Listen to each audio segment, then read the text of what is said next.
noted that people were fearful of being underground if there should be a disaster.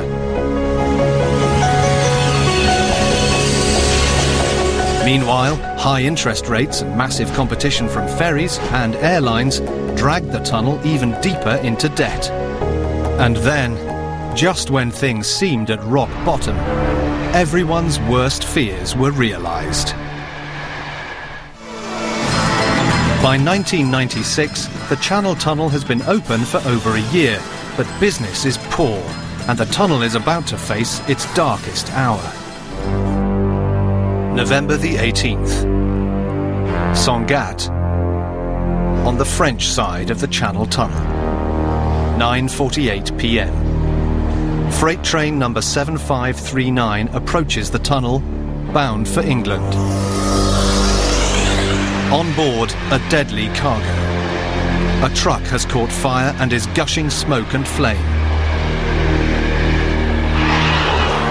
Railside workers had spotted the blaze and immediately reported it, but the train is already several kilometres in, under the sea. One of the 31 passengers on board is British truck driver Brian Shilton.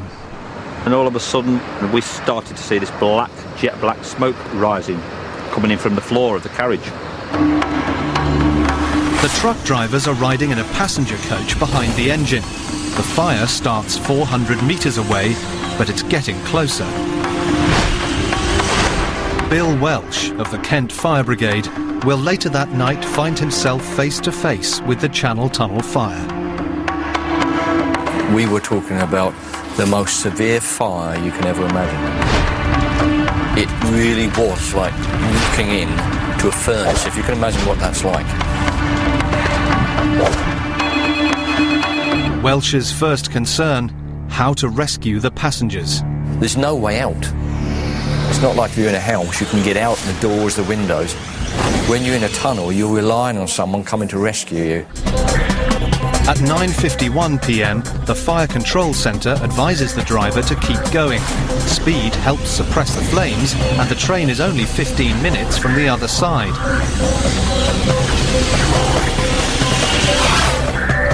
US fire expert Ed Comeau will later help British and French investigators sift through the charred wreckage of the train. Part of the standard operating procedures is to allow the train to continue through and emerge on the other side where they would fight the fire and suppress it. The train accelerates deeper into the tunnel, racing for the English coast. At 9:57, the crisis takes a horrifying turn. A dashboard light warns the driver that a wagon fitting has come loose. The train must stop or risk derailment. As the train comes to a halt, the fire erupts. It quickly burns through the train's power supply. The lights went in darkness. It was just like something out of hell.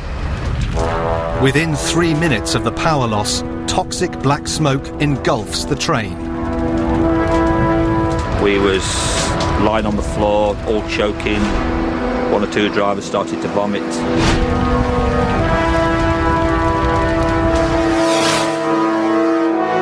The train is 19 kilometres into the tunnel, but safety lies just a few metres away in the service tunnel. To reach it, the passengers must find one of the cross passages in the main tunnel walls. But the smoke is too thick to see the way out. The driver and the crew could not see where the door was. They couldn't see the safety lights. So they were stuck there. They were waiting for someone to come and open that door and help them. 10:02 p.m. Using fire sensors, controllers identify a hotspot in the main tunnel that they think must be the train. They open the nearest cross-passage door remotely. The controllers now direct French firefighters into the central service tunnel to cross-passage door number 4101. It's the one they think is nearest to the passenger coach. It's a 15-minute journey, and for the stranded passengers, time is running out. In the tunnel, trucks are now exploding. Tyres on the lorries all blowing. The train was just rocking from side to side on the track, and that was actually happening while we was lying on the floor. The temperature climbs. At its peak, it will reach 1,000 degrees centigrade.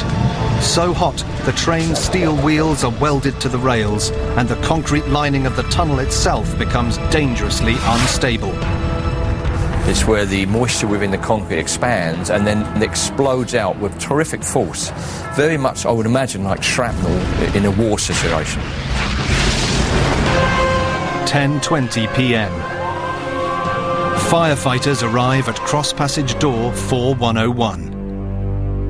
But to their horror, there's no train. It's the wrong door. The chances of saving the passengers are receding fast.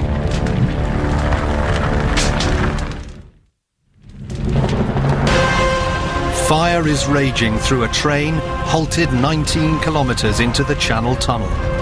In choking smoke, 31 passengers await rescue. The flames are just 200 metres away and closing fast. But firefighters have gone to the wrong section of the tunnel. Aboard the train, the conductor spots a bubble of clean air through the smoke. There must be an open escape route nearby. It's their only chance. The passengers must leave the carriage and plunge into the inferno. We saw the flames rush alongside the train, the vehicles blowing up and tyres and tanks going on the trucks. I would say we came within minutes of dying, all of us. For 7 minutes, the passengers wander blindly through the acrid smoke. With eyes streaming and lungs bursting, they reach the open cross-passage door.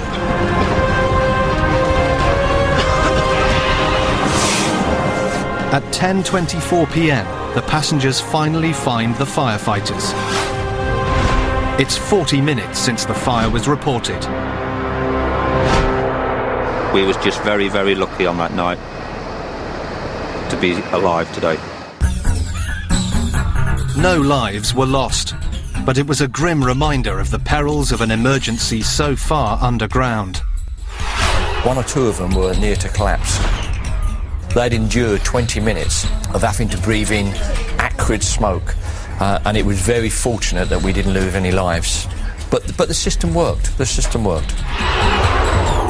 After the fire, an urgent safety review.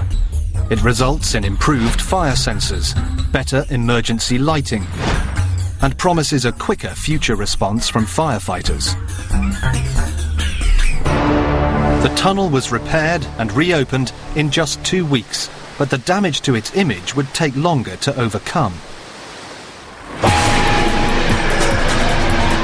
1999, the last year of the century, the last year of the millennium.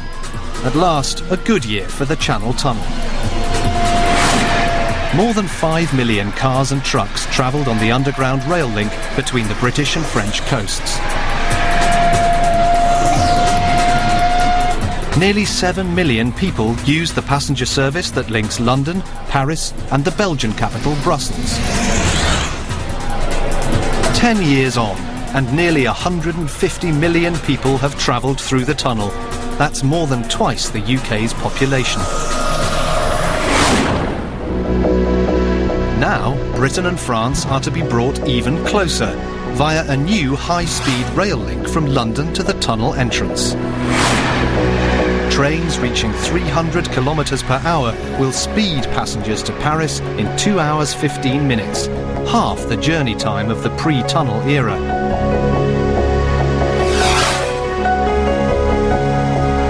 So far, the line's on budget and on schedule. It will complete a vast pan-European transport network. At its heart, the Channel Tunnel itself. 11 men lost their lives while building the Channel Tunnel. For British Chief Engineer Gordon Crichton, the tunnel stands as a permanent testament to them and to all those who built it. People were proud to work on it, and I really think that's what saw it through at the end. For Crichton's opposite number, Laurent Leblanc, the tunnel represents a personal best. For me, it's a great memory, the experience of my life without a doubt. An undersea tunnel to unite two nations with such an ambivalent relationship seemed an eccentric plan. But the Channel Tunnel has overcome scepticism, grappled with a debt mountain, and endured fire and flood. It's become one of the engineering wonders of the modern world and changed the shape of Europe forever.